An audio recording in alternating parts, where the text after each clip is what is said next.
Salam alaikum les naïfs kids. Est-ce que vous êtes prêts à découvrir l'incroyable histoire d'un prophète courageux qui a affronté un roi tyrannique, libéré un peuple et vu des miracles d'Allah de ses propres yeux? Aujourd'hui, je vais vous raconter l'histoire de Moussa alayhi salam, le prophète envoyé par Allah pour délivrer son peuple des mains de Pharaon. Mais pour bien comprendre l'histoire, revenons au tout début. Il y a très longtemps, en Égypte, existait un roi très puissant appelé Pharaon. Pharaon n'était pas un roi apprécié de tous, car il était tyrannique et cruel. Il se croyait même être un dieu. Il voulait que tout le monde l'adore et lui obéisse. Et celui qui osait se rebeller avait le droit à de terribles punitions. Un beau jour, Pharaon reçut une terrible nouvelle de la part des personnes qui l'entouraient dans son palais. Ces derniers lui annoncèrent une prophétie annonçant la naissance d'un enfant issu des enfants d'Israël. Et cet enfant qui serait un garçon causera sa perte. Il prendra son pouvoir et délivrera son peuple de l'autorité du pharaon. À ton avis, qu'est-ce qu'une prophétie? Une prophétie, c'est comme un message spécial qu'Allah envoie pour annoncer quelque chose qui va se passer dans le futur. Souvent, une prophétie annonce de grandes choses, comme l'arrivée d'un prophète, un grand changement ou un miracle. En entendant cela, Pharaon fut rempli de peur, de colère et de rage. Il ne voulait surtout pas qu'un simple bébé puisse un jour devenir la cause de sa chute. Il savait que ce peuple, les enfants d'Israël, étaient déjà nombreux et risquaient de se révolter un jour. Alors apprendre qu'un enfant serait la cause directe de sa chute l'a rendu fou de rage. Quand Pharaon entendit cette prophétie, il prit une décision horrible. Il ordonna à ses gardes royaux de tuer tous les bébés de sexe masculin issus de la tribu des enfants d'Israël, et même ceux qui venaient à peine de naître. Tu dois sûrement te demander qui sont les enfants d'Israël. Alors imagine qu'il y a très longtemps, il y existait un homme très spécial qui s'appelait Ya'qub alayhi salam. Ya'qub était un prophète d'Allah. Et devine quoi? Allah lui a donné un autre nom, Israël. Israël, Israël, signifie le serviteur d'Allah. Ya'qub alayhi salam avait 12 fils. Et avec le temps, ces 12 fils ont eu beaucoup d'enfants, puis des petits-enfants, puis encore d'autres enfants. Au bout d'un moment, il y avait un grand peuple entier qui venait de la famille de Ya'qub alayhi salam. Et comme leur arrière-grand-père s'appelait Israël, on les appelait les enfants d'Israël, les enfants d'Israël. Et ce sont eux qui, plus tard, se sont retrouvés en Égypte, là où Pharaon les a réduits en esclavage. Rappelle-toi, ses conseillers lui avaient prédit que l'enfant qui allait participer à sa chute serait un garçon. Tu peux imaginer à quel point c'était terrible pour les mamans qui attendaient un bébé. C'est dans ce contexte difficile qu'une femme pieuse, la maman de Moussa, donna naissance à un magnifique petit garçon. Elle l'aimait énormément, mais elle avait très peur que les soldats de Pharaon viennent lui faire du mal. Alors, devine ce qu'Allah lui a inspiré de faire. Allah lui a révélé dans son cœur. Allaite-le, mais si tu crains pour lui, mets-le dans un panier et dépose-le sur le Nil. Ne t'inquiète pas, je prendrai soin de lui et je te le rendrai. C'était très dur pour une maman de laisser son bébé partir, mais elle n'avait pas le choix et avait une grande confiance en Allah. Alors, elle plaça son bébé dans un panier, le recouvrit doucement et le déposa sur les eaux du Nil. Elle pria très fort pour qu'Allah protège son fils. Le panier se mit à flotter doucement sur l'eau. Le panier flottait,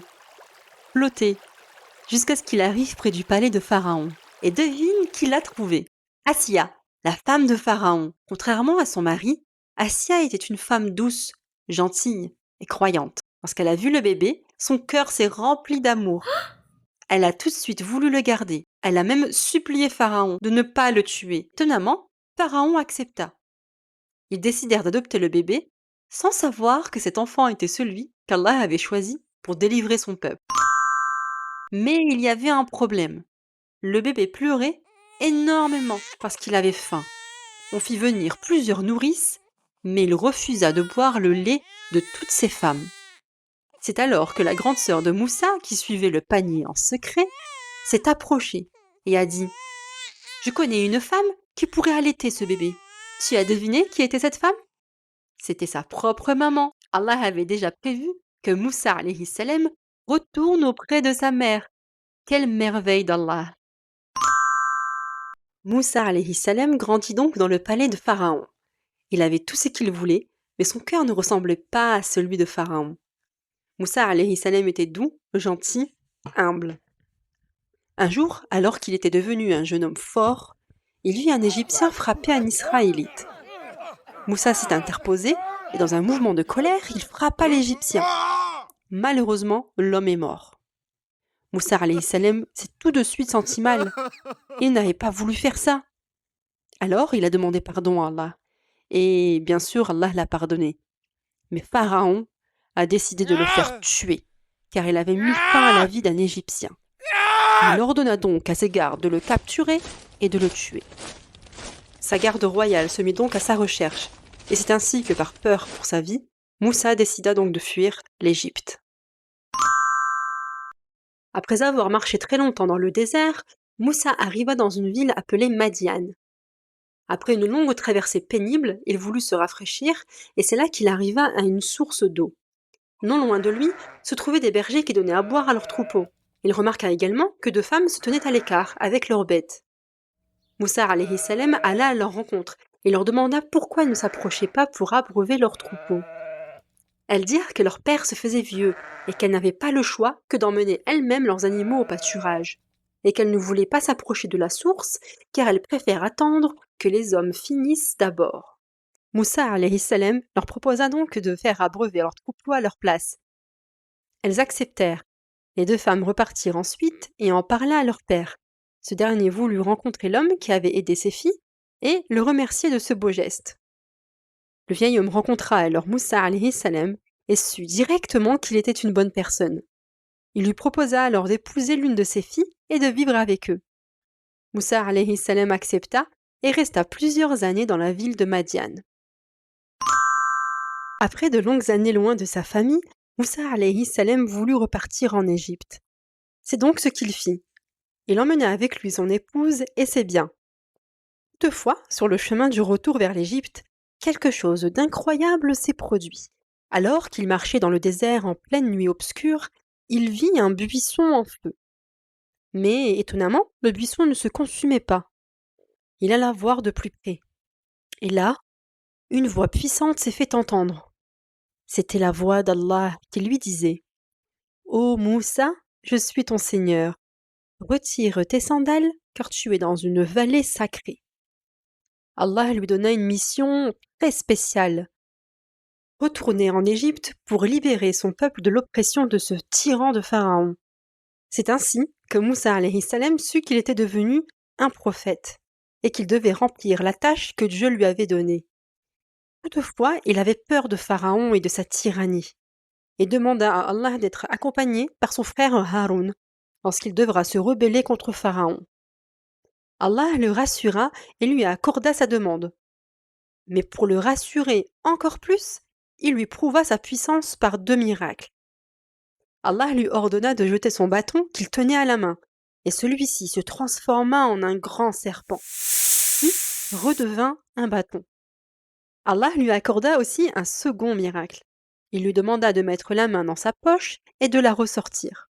Moussa était émerveillé, sa main était devenue entièrement lumineuse. Tu vois, ici, Allah a réconforté Moussa dans sa mission, comme s'il lui disait qu'il n'avait aucune raison d'avoir peur, car il était avec lui en tout temps, et qu'il l'aidera à vaincre Pharaon. Après que Moussa alayhi salam ait reçu la mission d'Allah de libérer les enfants d'Israël, il alla voir Pharaon, accompagné de son frère Haroun alayhi salam.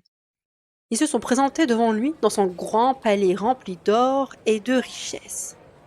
Pharaon, assis sur son trône, les regarda avec mépris et leur demanda: Qui êtes-vous pour venir me parler ainsi?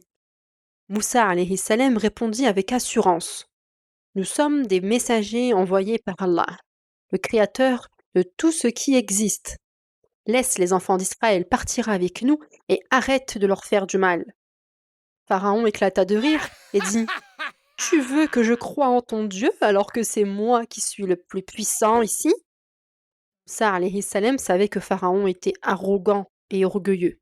Alors, il lui montra un signe d'Allah. Moussa alayhi salam jeta son bâton au sol et soudain, par la permission d'Allah, il se transforma en un serpent vivant qui bougeait. Pharaon et les personnes présentes furent choqués. Mais Pharaon, au lieu de reconnaître la vérité, dit « Ce n'est que de la magie. Moi aussi, j'ai des magiciens plus forts que toi. » Il lança alors un grand défi à Moussa alayhi salam. Il lui donna rendez-vous un jour de fête sur une grande place devant tout le peuple d'Égypte. Il voulait prouver que ses magiciens étaient plus forts et plus puissants que Moussa. Le jour du duel arriva. Tout le peuple d'Égypte était rassemblé, excité de voir qui allait gagner. Les meilleurs magiciens de Pharaon étaient là, fiers et confiants. Ils dirent à Moussa alayhi salam, « Vas-tu jeter ton bâton en premier, ou bien devons-nous commencer ?»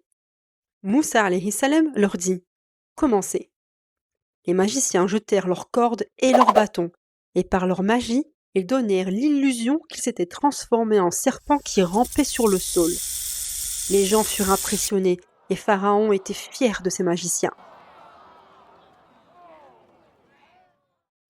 Mais Moussa alayhi salam n'avait pas peur, car il savait que ce qu'il faisait venait d'Allah. Allah lui ordonna alors de jeter son bâton, et dès qu'il toucha le sol, il se transforma en un grand serpent réel qui engloutit toutes les illusions des magiciens. Les magiciens restèrent sans voix, complètement stupéfaits.